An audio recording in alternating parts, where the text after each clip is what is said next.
क्या कोई मौलवी ऐसी घिनौनी हरकतें कर सकता है जिसे सुनने के बाद आप लोगों को लगेगा कि कोई एजुकेटेड पर्सन, पढ़ा लिखा इंसान इतनी ओछी हरकतें क्यों कर रहा था? आप लोगों को सुनकर हैरानी होगी कि वो अपनी ही पत्नी के साथ वो अश्लील हरकतें करता था, जिसे सुनने के बाद आप लोगों को हैरानी होगी, परेशान होंगे आप। नमस्ते, Ajay Sahni star real reporter news का पेज, मध्य प्रदेश की खबर इंदौर से आप लोगों को बताने जा रहे हैं कि एक मौलवी अपनी बीवी के न्यूड वीडियो बनाता था। ये मामला सामने आया है। उसकी बीवी का आरोप है कि मौलवी जादू टोने के लिए उसके अंडरगारमेंट्स ले जाता था। 38 साल की महिला ने पति पर तलाक देने समेत कई संगीन आरोप लगाए हैं। पुलिस ने आरोपी पति के खिलाफ दहेज, प्रताड़ना और मारपीट के 2 केस दर्ज किए हैं, लेकिन उसे गिरफ्तार नहीं कर सकी है। पीड़ित महिला ने तमाम तरह की अपनी बातें और आप बीती बताई। वो बताती है कि वो 7 भाइयों की इकलौती बहन है। उसका निकाह 8 अप्रैल 2010 को बडवाली चौकी के पास रहने वाले मौलवी से हुआ था। उसका पति जूना रिसाला की एक मस्जिद में मौलवी था। वो शादी के बाद से ही दहेज में टाटा मैजिक, प्लॉट आदि की डिमांड कर प्रताड़ित करने लगा। ये बात सच भी हो सकती है, नहीं भी हो सकती है, लेकिन आरोप ऐसा ही है। कहती है उसकी बीवी कि वो गरीब परिवार की होने के कारण कुछ लोग उसे दे नहीं पाए दहेज में, तो फिर आए दिन वह मारपीट व बदसलूकी करने लगा। पति उसकी न्यूड वीडियो बनाने का शौकीन है। उसने कई बार सोते हुए उसका न्यूड वीडियो बनाया है। वो कहती है कि मिठाई में नशीली चीज खिलाकर उसे बेहोश करता था, फिर वीडियो बनाने के बाद उसे दिखाता था। जादू टोना करने के लिए उसके अंडरगारमेंट्स भी ले जाता था। उसने कई और महिलाओं से शादी कर रखी है। अब आए दिन वो उससे मारपीट और तलाक की धमकी देता है। वो कहती है कि घर से निकल जाने को कहता है, खाना खर्चा कुछ नहीं देता है। पति दिन ब दिन उसे भूखा रखता है। घर में ताला लगाकर जाता है। कई बार तो 8-10 दिन के लिए कहीं चला जाता है। पिछले 3 सालों से उसने मुझे ज़्यादा से ज़्यादा परेशान करना शुरू किया है। मैं भाइयों से मदद लेती रहती हूँ, ऐसा कहना है मौलवी की बीवी की। दोस्तों, आप लोग जान लीजिए कि आगे उसने क्या कहा। इतना ही नहीं, आगे सुनिए। वो कहती है कि वह घर के हर रूम में कैमरे लगाए रखा है। बेडरूम में कपड़े चेंज करती है तो कहीं भी हो मोबाइल से वो रिकॉर्डिंग कर लेता है। बाथरूम में भी कैमरा लगा रखा है। नहाते हुए वीडियो बनाता है। दिन भर मुझ पर निगाह रखता है, वो क्या कर रही है, कैसे, जो भी है, एवरीथिंग। 2 दिन पहले भी उसने मारपीट किया था। सीढ़ी से घसीटता हुआ कूल्हे की हड्डी जो है उसकी फ्रैक्चर कर दिया। वो कहती है कि वो कुछ भी कर देगा, है ना। वो मुझे बदचलन, आवारा कहता है। 3 दिनों से भाइयों और दूसरों से मांग कर खाना खा रही हूँ, ऐसा उसने आरोप लगाया है। ये सारी चीज़ें हैं, लेकिन इन सब चीज़ों के बीच में ये बातें सामने आ रही हैं। और भी बहुत कुछ खुलासे किए हैं उसने, सुनने लायक नहीं है। बहुत सारे खुलासे, बहुत सारी परेशानियाँ। वो कहती है कि उसे डर लगता है कि वो 3 तलाक बोल देता है, कभी भी बोल सकता है। मैं कहाँ जाऊँगी, बेसहारा हो जाऊँगी। मेरे माता पिता और सास ससुर का इंतकाल हो चुका है। भाइयों का अपना परिवार है। मेरे लिए कोई घर नहीं है। मैं कब तक सहती रहूँगी। 3 साल से मामला ज़्यादा बढ़ गया है। इस तरह की बातें वह बता रही है पुलिस को। पुलिस अब उसके मतलब पति के खिलाफ मामला तो दर्ज कर चुकी है।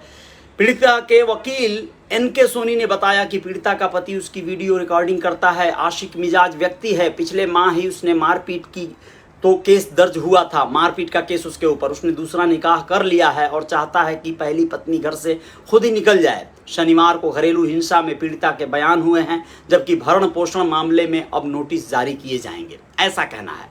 आप लोगों को इसके साथ साथ बता दें एक और खबर जो बहुत अलग तरह की है। थोड़ी सी हंसी भी आएगी, थोड़ा सा अलग तरह का लगेगा, लेकिन क्या है, मामला इंदौर का ही है।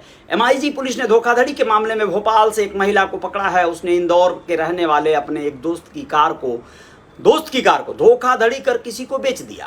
पुलिस ने जब आरोपी महिला और उसके पति के बारे में जानकारी निकाली तो पता चला कि दोनों बेहद शातिर हैं और भोपाल में बंटी और बबली के नाम से फेमस हैं। जी, व्यापारी सौदों में ठगी को लेकर भी इन दोनों के खिलाफ कई व्यापारी शिकायत कर चुके हैं। दोनों पर भोपाल के जहांगीराबाद थाने में शिकायतें दर्ज हैं।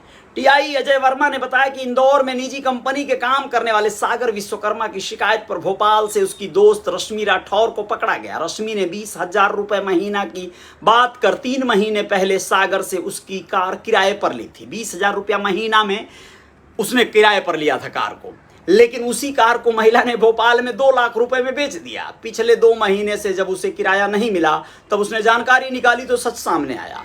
पुलिस ने जब आरोपी महिला से पूछताछ की तो सामने आया कि वो पहले भोपाल के कोहे फिजा इलाके में रहती थी, जहां उसने अनस सिद्दीकी नाम के व्यक्ति से शादी कर ली। इसके बाद दोनों मिलकर लोगों को ठगने का काम करने लगे। अनस इस मामले में फरार है। रश्मि से सागर की दोस्ती भोपाल में हुई थी, फिर वो इंदौर आ गया था। एसआई राम शाक्य ने बताया रश्मि के मोबाइल नंबर और खातों की डिटेल निकाली, जिससे पता चला कि उसने और उसके पति अनस ने पुणे और नागपुर के व्यापारियों से भी ठगी की है। नागपुर में मोहन नाम के ब्रोकर को झांसे में लेकर रश्मि ने 2 व्यापारियों से 8 और 6 लाख रुपए की ठगी की है। इसमें पुणे की कंपनी ने अपना खाता ब्लॉक कर दिया था, लेकिन कुछ रुपए रश्मि ने अपने खाते में ट्रांसफर करवा लिए थे।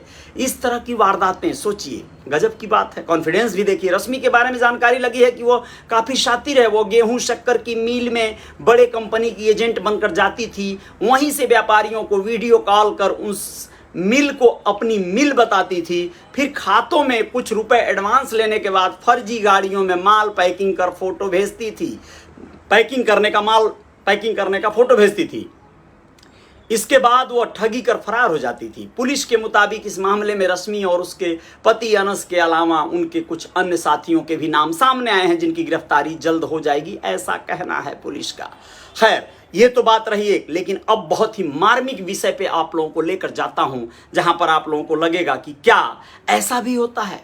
माँ की ममता आप लोगों ने सुनी है, लेकिन माँ इतनी निर्दयी कैसे होने लगी, माँ इतनी बेरहम कैसे होने लगी, आप लोगों को बताना जरूरी है दोस्तों। भोपाल की ही वारदात है। भोपाल में दिल दहला देने वाला मामला सामने आया है। आप लोगों को बताएं कि वैसे तो यहां पर बहुत दिल दहलाने वाले मामले तो एक से एक हैं। एक बच्चा अपनी माँ की अंगुली पकड़कर रोड क्रॉस कर रहा था, एक कार ने उसे उड़ा दिया, घसीटते हुए 30 मीटर तक आगे ले गई, बच्चा मर गया। माँ के सामने ही बच्चे की मौत हो गई। ये बहुत दर्दनाक हादसा है। उस माँ पे क्या बीत रही होगी। लेकिन इससे भी एक अलग हादसा आप लोगों को बताना जरूरी है, जिसमें 6 और 7 साल की बेटियों ने बोला कि हम माँ के साथ नहीं रहना चाहते, माँ हमें खाना नहीं देती, काम कराती है, तेल से चेहरा जल गया है उन लोगों का। बोलती है बेटी और वो कहते कहते रो पड़ती हैं। वो बहुत काम कराती है, हमें खाना नहीं देती है, और पूड़ी तलने में गर्म तेल से हमारा चेहरा जल गया है, हमें पापा और दादी के पास जाना है, माँ के साथ नहीं रहेंगे। यह दर्द है 6-7 साल की मासूम 2 बेटियों का। मामला खजराना क्षेत्र का है। पति पत्नी विवाद के कारण 6 महीने से अलग रह रही है पत्नी अपने पति के से, और उनकी 2 बेटियां तब से मां के साथ ही रह रही थी। महिला ने मायके के पास ही किराए से कमरा ले रखा है। वो बच्चियों को स्कूल भी नहीं भेजती थी। चाइल्ड लाइन को जानकारी मिली कि दोनों बच्चियां अपनी मां से बहुत परेशान है। चाइल्ड लाइन से काउंसलर मंजू चौधरी और संतोष सोलंकी खजराना पुलिस के साथ मौके पर पहुंचे तो तमाम तरह की बातें सामने आई। आप लोगों को बता दें कि टीम जब पहुंची तब मां सो रही थी। 7 साल की बच्ची वहीं पर थी, उसके चेहरे पर फफोले थे। काउंसलर मंजू चौधरी ने उससे पूछा तो वह रुआंसी हो गई। बच्ची ने बताया मां ने पूड़ी तलने को कहा था तो कढ़ाई का गर्म तेल उछलकर चेहरे पर आ लगा। मंजू ने मां को उठाया और सवाल किए, तब संतोषजनक जवाब नहीं दे पाई। वो टाल मटोल करने लगी। चाइल्ड लाइन टीम महिला और दोनों बच्चियों को थाने लेकर आई। बच्ची का मेडिकल कराकर चेहरे का इलाज शुरू किया गया है। महिला से पूछताछ की तो उसने बताया उसकी 10 साल पहले शादी हुई थी। उनका आर्थिक कारणों से अक्सर विवाद होता था अपने पति से। 6 महीने पहले से दोनों अलग हो गए हैं। दोनों बच्चियों को अपने पास रख लिया मां ने। पिता और दादी अलग रहने चले गए। पिता घर में ही डिजाइनिंग का काम करता है। बच्चियों ने बताया कि मां उन्हें पिता और दादी से मिलने भी नहीं देती, उनको स्कूल भी नहीं भेजती। पुलिस ने महिला के पति और सास को थाने बुलाया। दोनों बच्चियां उनसे लिपट कर रो पड़ी, कहने लगी हमें पापा और दादी के साथ जाना है, मां के साथ नहीं रहना है, काम कराती है। इस पर मामला बाल कल्याण समिति के समक्ष पेश किया गया। सभी के बयान हुए और बालिकाओं की सहमति के बाद पिता व दादी को सौंप दिया गया है। मामले में दोनों बच्चियों ने मां के खिलाफ कई छोटी छोटी शिकायतें भी की, लेकिन पति ने कहा कि अब बच्चियां हमारे पास हैं, हम कोई कार्रवाई नहीं चाहते हैं। इस पर मां को समझा बुझाकर छोड़ दिया गया और दोनों बच्चियां पिता व दादी के साथ चली गईं। झुलसी बच्ची की हालत ठीक है, उसका घर पर ही इलाज चल रहा है। समिति द्वारा मामले की मॉनिटरिंग की जा रही है। दोस्तों, ऐसे मामले अगर आपके अगल बगल भी कभी हों तो आप लोग आंखें मत बंद करिएगा, कोशिश करिएगा ऐसी विक्षिप्त प्रवृत्ति की महिलाओं को, वैसे उसे विक्षिप्त कहना ठीक नहीं होगा, वह पीड़ित महिला है, पति से अलग हो गई है, अकेली रह रही है, बेसहारा भी कहेंगे। ऐसे में फ्रस्ट्रेशन हो जाता है महिलाओं में, किसी में भी हो जाएगा, पुरुषों में भी हो जाएगा। लेकिन वो फ्रस्ट्रेशन आपको अपने बच्चों पे नहीं निकालना है, वो फ्रस्ट्रेशन आपको अपने आप पर भी नहीं निकालना है, आपको वो फ्रस्ट्रेशन ही नहीं बनाना है। आपको मामले को या जीवन को जीने का अलग तरकीब निकालना होगा। आप लोग अपने बच्चों को सजा नहीं दे सकते, क्योंकि आपने उन्हें जन्म दिया है, पैदा किया है। वो नहीं बोले कि हम आ रहे हैं, आपने उन्हें लाया है इस दुनिया में, आपकी जिम्मेदारी है आपके बच्चे। जो भी हो, जय जयकार तो जारी रहेगी। बहुत बहुत धन्यवाद। ये जो भी खबर थी मौलवी महोदय की, या फिर वो बंटी और बबली की, या फिर इस मां की, समस्याएं बहुत हैं समाज में, बस जागरूकता की जरूरत है, आपके, हमारे, हम सब के। जागरूकता बढ़ेगी तो ज्यादा जो है संवेदनशीलता आएगी, संवेदन विहीनता नहीं चाहिए। बहुत बहुत शुक्रिया, धन्यवाद आपका। राजू सिंह जी बहुत बहुत आभार, और दिनेश कुमार श्रीवास्तव जी बहुत बहुत धन्यवाद। धर्मेंद्र कुमार जी आभार आपका। अनिल वैष्णव जी शुक्रिया। गोरखपुर कांड भागवत निषाद को न्याय मिला कि नहीं? भाई साहब, न्याय तो अभी नहीं मिलेगा, अभी फिलहाल तो जेल में हैं, आप लोगों को जानकारी होगा। जमानत के लिए अर्जी दे रहे हैं परिजन लोग, लेकिन देखिए क्या होता है। न्याय मिलेगा, समय से मिलेगा, सब कुछ मिलता है, सबको न्याय मिलता है। अर्जुन साहनी धन्यवाद आपका। महेंद्र कुमार शुक्रिया। संजू तिवारी जी आभार आपका, बहुत बहुत धन्यवाद। दीपक पाल जी शुक्रिया। पूजन सहानी और राजकुमार गोला बहुत बहुत धन्यवाद। रिंटू कश्यप गोरखपुरिया जी धन्यवाद आपका, बहुत बहुत धन्यवाद। क्या करें भैया जी, आजकल यही चल रहा है। हाँ, चल तो रहा है, इंसानियत ही नहीं रही है। अजय यादव जी शुक्रिया। संतोष कुमार सहानी और बद्रीनाथ गुप्ता जी, सैयद इब्रारुल हक, जय जेपी शुक्ला जी धन्यवाद, आभार, अभिनंदन सभी का।